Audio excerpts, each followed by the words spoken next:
Welcome to the Slop Temple. We pray this video helps. You start by verifying prerequisites and taking immediate action.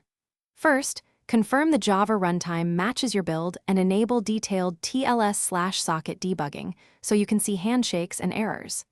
Next, validate basic network reachability with ping and traceroute. If you see packet loss, fix that first. Then ensure no firewall or proxy is silently closing connections.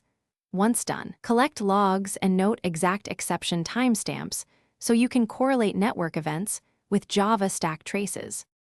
You now dive into the middle of the fix by correlating logs and reproducing the error. Read the stack trace to find the failing socket call, then try a minimal client using curl or netcat to reproduce the reset outside Java. If the server drops during TLS, compare cipher suites and enable SNI if required. Tune socket options in your client. Increase socket timeout and connection timeout. Adjust TCP keepalive and buffer sizes. Once you observe changes, rerun tests to confirm progress. You finish by applying validated fixes and verifying behavior under realistic conditions. Deploy updated client and server configs to staging and run load and latency tests to ensure no regressions. If connection resets still occur, capture packet traces with TCP dump or Wireshark on both client and server during the failure window to see who sends the RSD.